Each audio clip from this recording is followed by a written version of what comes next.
Good evening, everybody. Ragnarok Ranger from Ragnarok Theory coming to you again with a new bunker session. Okay, the bunker session this week is the first of a two-parter. The next part will come next week, and it's a new take on the one I put up last week that had no volume on it. Yeah, I don't know what happened there. It's not the only video it happened to, so I did something wrong. Be more careful. I was away in Scotland, as you've probably seen if you've seen the stuff about Aaron and that, and so I couldn't re-record this video. I needed some time and sit back, and so I've actually rewrote it, and hopefully it's going to be a little bit better than it was anyway, because I've put a little bit more thought in. So this is part one, and it's all about survivability, right? And tonight we're going to talk about personal survivability. Okay, what is it? It's your personal level of contribution post-incident. So some things happen that hit the fan, whether it's a nuclear bomb or you had a blowout on motorway, right? It's your contribution. How do you react? Okay, right? I always say we prepare in case we survive. You have a blowout on a motorway, you might die. A nuclear bomb goes off, you might die. Yeah, the wind blows a tree on your car, you might die. Okay, there's a lot of luck that's involved in survival, right? And depending what that situation would depend whether you would class survival as lucky or not. Because you can imagine being in a car crushed by a tree, right? Probably dying, right? But lay there in agony because you're not dead yet, because your survival instinct's that strong, you're clinging on at all costs, right? Yeah, and you might get out of that and you might make a full recovery and have a really good life. Nuclear bomb goes off, right, and you're left with 60% radiation burns, yeah, and there's no food left. Anything that people have prepared is you're just eating more radiation. You're going to die a really bad, slow death. You're probably not going to survive this at all, right? And were you really lucky to survive? I don't know. We don't prepare to survive, we prepare in case we survive. This is what I mean. Okay. There's two types of survivor.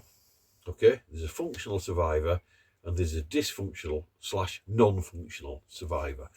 There's not much different, but for a start, if somebody is a drug addict, they're a dysfunctional survivor, because once they can't get drugs, they are not going to function. And then there's the non-functional. Okay, right. So functional survivors, the first thing they got is a good knowledge bank of survival, bushcraft skills. They're up on current events. They don't just buy into all the media stories. They judge them for what they are and know how to make their own decisions and see through the BS, basically the propaganda of what the TV's telling us. Yeah, and so we've got a good knowledge bank. So theory, we've got a lot of theory.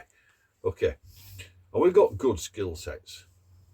Okay, so we know how to store water, we know how to filter water, we know how to light a fire, we know how to catch small game if we needed, and a few plants and make a stew out of it. So you've got a good range of skills, right? This impossible in these kind of videos to name every possible skill you could have, right? We're always going to stick to the ones that would make you functional, the important ones. Okay, so good practical skill sets. It's all right knowing up here, right? But if you know up here that you can get a ferrocerium rod and a striker and strike it and you'll get a spark and it'll make fire, right? Theoretically, that's true. However, right, you've got to know what else to have to be able to make that ferrocerium rod do the work of lighting the fire, right? So a good practical skill set. So lighting a fire is not just about having a ferro rod or a lighter or a box of matches. It's about knowing what's going to light when you try to light that fire, how to build that fire, and how to keep that fire going so you don't have to start again. Okay, and then training and practice. You learn how to build a fire, you do it once, you think, right, I can fire, I'll carry a ferro rod in case I need it.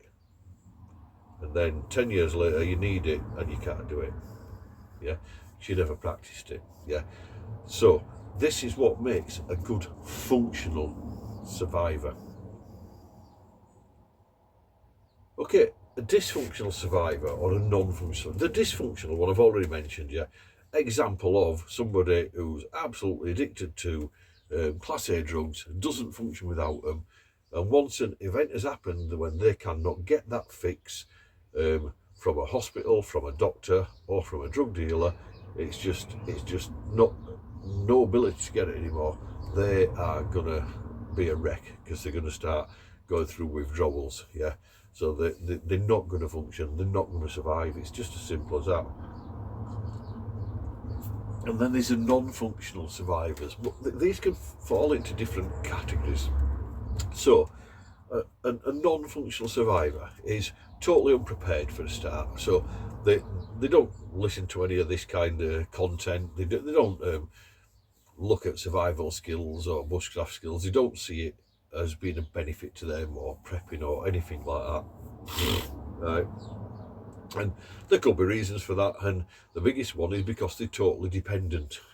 They're totally dependent on benefits or medication from the doctors.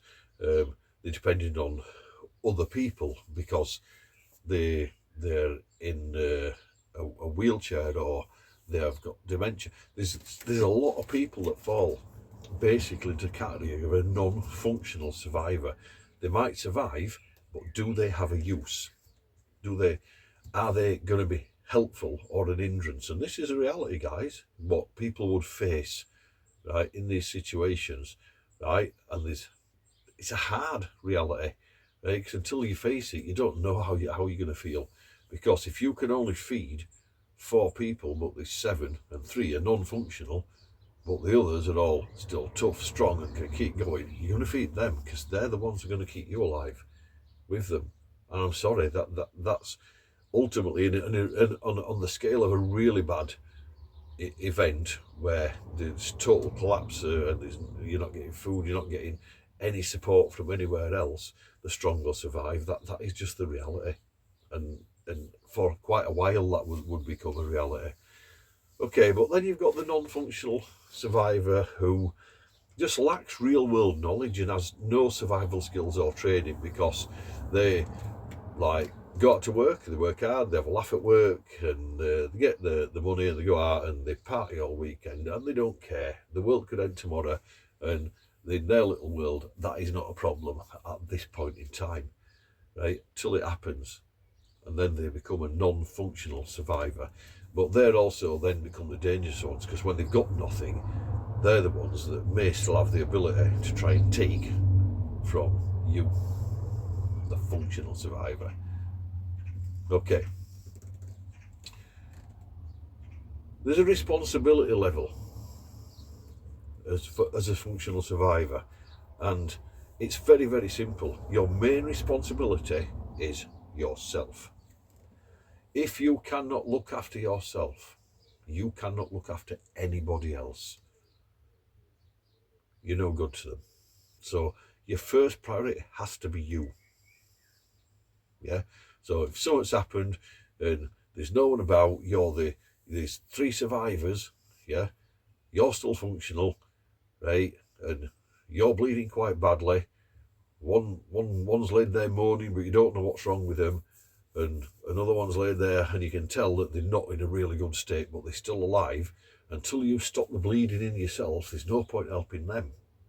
You've got to at least stem that bleeding, right, to stay functional. Because if you have to go into a CPR mode and you're bleeding out, you're just all going to die, aren't you? So this is just an extreme example of saying this is why yourself. You've got to be able to look after you first.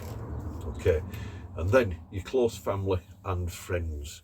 Okay, now I say this kind of tongue-in-cheek because everybody who's close to the family members or close to the friends, whether you live close to them or not, is a different matter.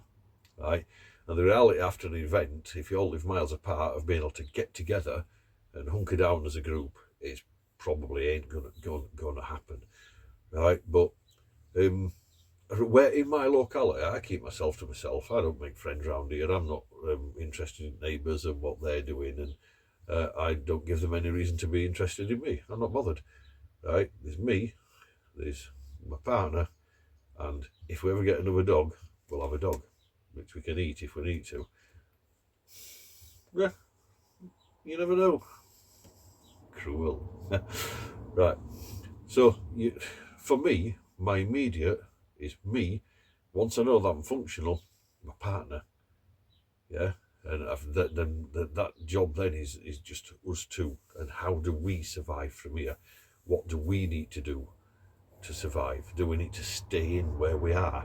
Do we need to get the hell out of Dodge and take his chances out there and hide as much stuff as you can and sneak back for it?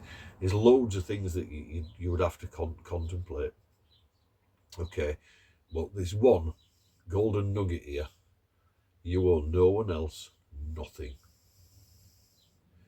Right, because even if Joe blogs down the road, and I've heard this a million times if you talk to people about bushcraft survival, oh, if what happens, I'm coming to your house. You're not. No, you're not. Trust me, you're not. Yeah, and that's the mindset of preppers and survivalists. If you're not willing to be a functional survivor, you're no use to me. Don't come crawling through my gate, you're going to get a shock. Yeah, functional survivor. That's what we're aiming to be. That brings us to end of part one.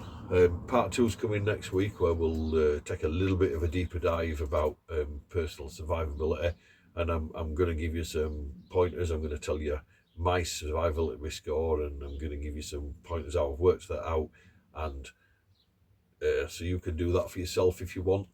The way I did it, I've been really honest myself, and it's like I haven't scored top. There's places where that I know I lack, right? Where I've got skills development, knowledge development still to go, and practical things as well. Yeah. So no one's an expert. There's always something you can become better at. Yeah. But it starts with the basics. Right. We don't prepare to survive. We prepare in case we survive. Survival is an instinct. It's in us all. Instinct is everything. Take care out there. Stay safe. And I'll see you in part two next week.